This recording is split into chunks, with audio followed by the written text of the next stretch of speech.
Tonight, the move to impeach. Democrats set to start the process as soon as tomorrow, as another Republican senator says he wants the president out. I think the best thing would be a resignation. And the new rift between the president and Vice President Pence. The National Guard now protecting the Capitol, and new reporting that police were warned before the siege that violence was planned.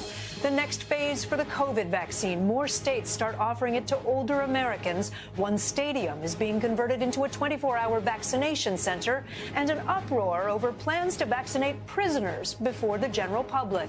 Record returns, long lines to send those holiday gifts back, how to make sure you get your refund.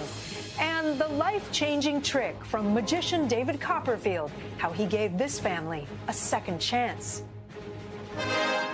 This is NBC Nightly News with Kate Snow. Good evening. We begin another tense week with growing calls for the President of the United States to either resign or be impeached by Congress, and not just from Democrats, but some Republicans now calling on him to step aside. The President not even speaking to his own Vice President at this point. We're also seeing new video tonight of just what happened on Wednesday at the Capitol. And we're learning security warnings ahead of that day were ignored. The FBI had been tracking extremist groups planning to attend. We have a lot to cover tonight. We begin with Kelly O'Donnell at the White House.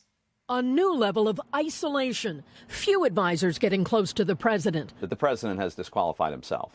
I don't think he's a viable candidate for office ever again.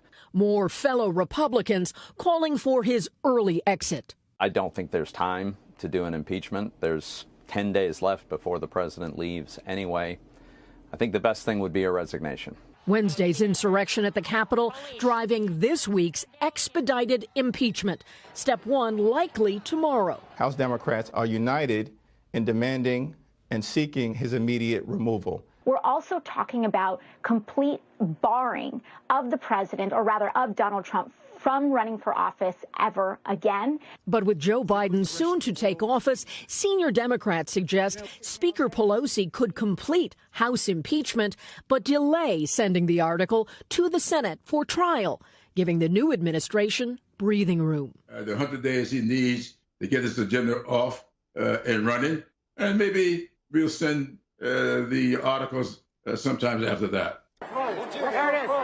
Out of the chaos, another kind of damage, a fracture to the Trump-Pence relationship itself, once forged by unblinking loyalty. We've gotten to be very close friends. And it's the greatest honor of my life to be vice president to President Donald Trump. But the president repeatedly demanded Pence bend to his will to stop the electoral count for Biden. I hope Mike Pence comes through for us. I hope Mike has the courage to do what he has to do. If you're not, I'm going to be very disappointed in you. The fallout, 5 days with no contact between them. The president did not call when Pence and his family were hurried to a secure location at the Capitol. Nor did Mr. Trump condemn his own supporters who chanted death to Pence. Look at Vice President Pence, one of the most faithful guys to Donald Trump, is now public enemy number one in Trump world. A source close to Pence did not want to paint him as hurt, but said the vice president believes the decision he made was the right one. And Kelly, we have news that just broke from the Speaker of the House, Nancy Pelosi. She's just written a letter to her members saying that they will go forward with impeachment. But first, tomorrow, they will bring a resolution calling on the vice president to convene the cabinet and exercise the 25th Amendment to remove President Trump from office. If that does not work, then they will begin impeachment sometime later in the week. Kate?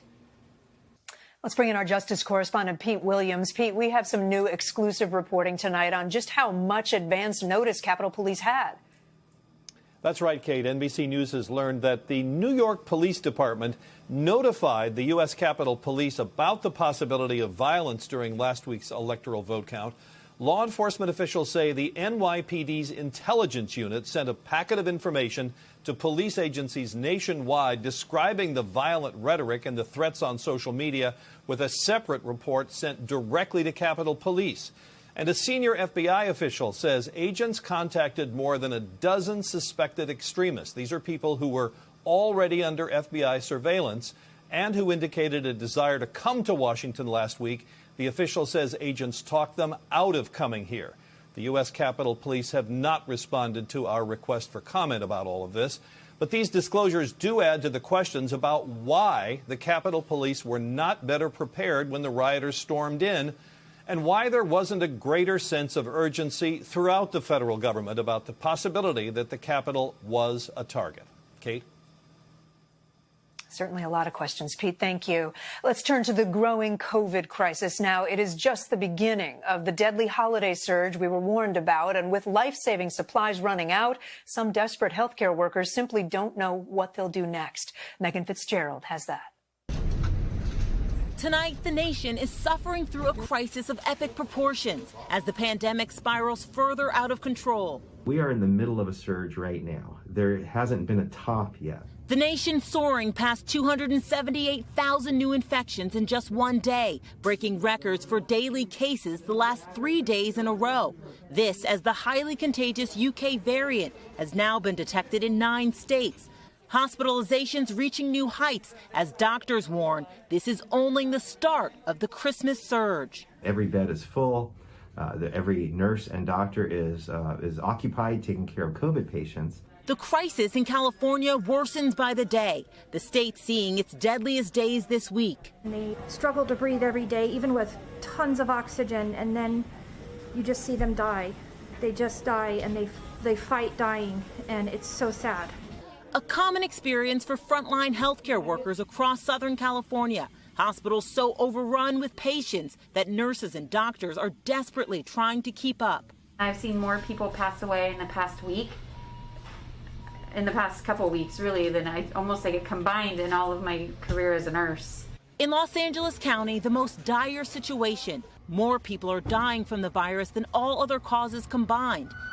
A similar scene at some hospitals in neighboring Arizona. The state now seeing one of the highest number of new cases per capita in the country, and needed medical supplies like oxygen are in danger of running out. Our main weapon against this disease is just keeping people oxygenated. We have to start rationing care, and that's a really terrifying thought. This as the state is trying to accelerate COVID vaccinations. Starting Monday, State Farm Stadium will administer the vaccine 24 hours a day. Nationwide, 4 more states are now moving into the next phase of vaccinations, adding groups like teachers and people over 75. If we get that overwhelming majority of people vaccinated, I think we could start approaching a reasonable degree of normality towards the mid-fall of 2021. A step closer to the end of this nightmare. And Megan, you're talking about Christmas. Hospitals haven't even seen the impact of New Year's Eve celebrations yet. That has to be a concern. Kate, it absolutely is, especially since the CDC is already saying that by the end of this month, we could see 65,000 additional deaths. Last week alone, 21,000 people lost their lives. Kate? All right, Megan, thank you. Now to news from overseas about that deadly Indonesian plane crash. We're getting our first look at the wreckage scattered under the sea, and we have an important update involving the plane's black boxes. Matt Bradley has more. Tonight, the first ghostly images of Saturday's mysterious crash off Indonesia's coast. As Navy divers hunt for clues scattered on the ocean floor, others working late into the night to recover debris, like airplane parts, luggage, clothing, and corpses. This is not a rescue mission. All 62 people on board the Boeing 737-500, including 10 children, were killed. Their families devastated. This man said he laughed with his wife on the phone just before takeoff. I was joking by saying that when she arrives, we'll eat satay together, he said. She replied that we'll eat my favorite meal, tofu, too. The flight was flying over the Java Sea from the Indonesian capital, Jakarta. But only 4 minutes after takeoff and amid heavy rains, it suddenly plunged. The plane's black boxes have been located, but not yet recovered. Investigators hope they'll offer clues about what went wrong. It's still too early to tell, but something dramatic happened, perhaps intentional, or perhaps yet another pilot confusion issue with inadequate instrumentation. Questions whose answers for now are likely sitting at the bottom of the Java Sea. Matt Bradley, NBC News. Coming up, the controversy brewing over giving prisoners the COVID vaccine before others. Also, the rush to return all those online holiday orders, how to save time and money in the process. We're back with the debate over who gets vaccinated when and some backlash against a group at the front of the line in many states, prisoners. Many have already been vaccinated well before most of the general public. Steve Patterson now with the arguments for and against. In America's correctional facilities, COVID may have its highest form of freedom. When you have people in lockup situations with very limited space, it obviously creates a situation where a prison or a jail really becomes a petri dish for the coronavirus to spread. The COVID case rate is 5.5 times higher for incarcerated people compared to the general public. So far, more than 325,000 inmates have contracted the virus, with nearly 75,000 staff members getting sick. Nearly 2,000 inmates have died. Advocates say incarcerated people should be among the first prioritized to receive the vaccine, arguing our jails and prisons are overcrowded, filled with aging populations in pre-existing conditions, and that several outbreaks started in jail ended up circulating outside. When the state takes away your liberty and locks you up, the state has a responsibility to make sure that you don't die in their custody. Forrest Bainey was granted clemency in September after spending 19 months inside Ohio's London Correctional Institution. There was a considerable amount of fear. He recalls the terror felt when dozens started getting sick. Not just fear for ourselves, fear for our families, fear from the virus, fear from how operations would change within the facilities themselves. At least 15 states are in phase 1 of vaccine distribution at correctional facilities. But with a slow rollout and limited number of doses, others argue free, law-abiding citizens should come first. The idea that my dad would be in a better position to get vaccinated if he'd only committed a felony and been sentenced to prison, that's ridiculous. Colorado District Attorney George Brochler says he was enraged when the governor announced prisoners would be made a priority to receive the vaccine. This isn't a question of whether inmates should get vaccinated. They absolutely should. The question is, where on that prioritization list do they fall? And it must be after the 65 and older and immunocompromised population. Colorado officials since clarified their position, moving the incarcerated further down. A debate raging in the race to vaccinate the country against a virus that knows no boundaries. Steve Patterson, NBC News. Still ahead, the long lines to send back those holiday gifts, what you need to know to get your refund. And if you're feeling lucky, we've got the growing billion-dollar jackpots now up for grabs. We're back with breaking news about a daring prison escape in California. These 6 inmates are on the loose from the Merced County Jail southeast of San Francisco. They went missing late last night. Jail staff say the prisoners used a rope to climb down from the roof. 1 is charged with murder, 2 others with attempted murder. They are considered armed and dangerous. Well, for anyone dreaming big, 2 giant jackpots are up for grabs. There was no big winner in last night's Powerball drawing, worth an estimated $550 million. The next chance is Wednesday. And no one hit the jackpot in the Mega Millions this weekend either. That drawing Tuesday is worth about $600 million. Combined, they're worth more than $1 billion with a B dollars and expected to get even bigger. Well, more than 3 billion packages were delivered this holiday season, and now time for all the returns. And that could mean long lines at the post office. But tonight, Jolene Kent has some advice for making it all a little easier. With the holidays behind us, sending back gifts is now in full swing. UPS estimating returns increased 23% last week, turning what's usually National Returns Day into National Returns Week for the carrier, with nearly 9 million this past week alone.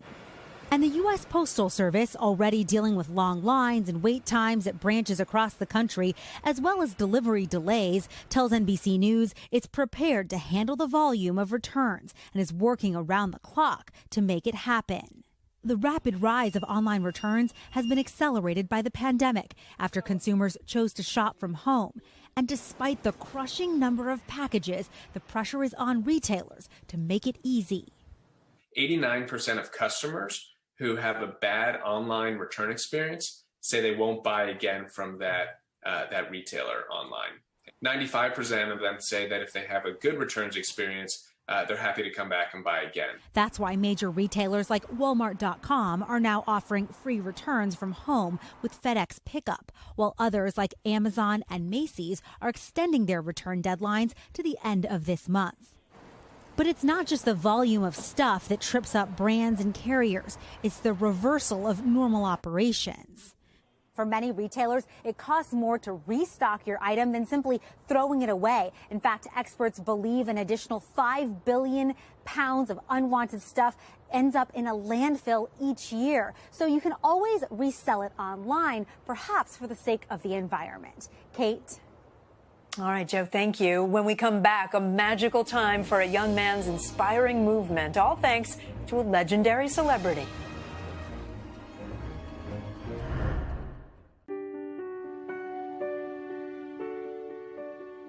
There's good news tonight about turning a personal struggle into an inspiring movement. We first told you about a young man who started Kyler's Kicks about a year ago, and you won't believe the magic that's happened since. I like pink. You like pink? When we first met Kyler Nipper, he was giving away shoes, thousands of them, to kids in need. The 15-year-old created his charity, Kyler's Kicks, after he himself was attacked and bullied for wearing worn shoes. Kyler and his family say the costly medical treatment and therapy he needed after that attack left them struggling financially, and last year they were homeless. That's what got the attention of show-stopping David Copperfield. Were you really watching nightly news, or someone sent you the clip? I saw you live on TV, saw it. I was very moved by it. Certainly, he turned something very negative into something very positive. Copperfield was so moved by Kyler's story, he called the family. It was really cool to know that, people like that, and they have really good hearts. And offered to rent them a home for a year. I love people who inspire other people. That's part of, as a magician, that's my job, I think, is to create infinite possibilities. When I see a 14, 15-year-old kid doing the same thing, I love it. With a place to call home, the Nippers say they've been able to get back on their feet. I'll give her a hug, Mama. Within that 1 year, we will have been able to completely taken our family from being homeless overnight from medical bills to now we're eligible to do everything. I really appreciate him for everything he's done for our family, so he really changed my life. He didn't have to do any of this, did he? No, and he's got a really big heart, and I really appreciate him. He said the same thing about you. That's awesome. Because of COVID, they couldn't meet until December, when Copperfield gave the family their own private magic show. And through it all, Kyler hasn't stopped. Look at these socks. Giving away gift bags filled with essentials to help young people through the pandemic.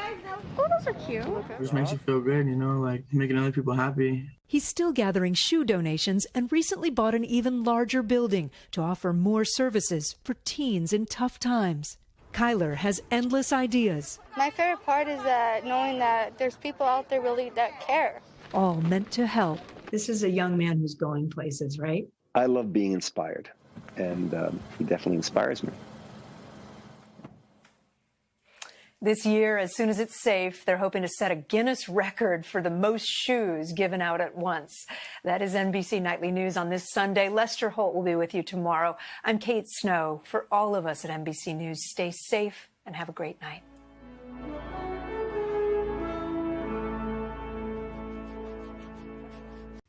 Hey, NBC News viewers, thanks for checking out our YouTube channel. Subscribe by clicking on that button down here. And click on any of the videos over here to watch the latest interviews, show highlights, and digital exclusives. Thanks for watching.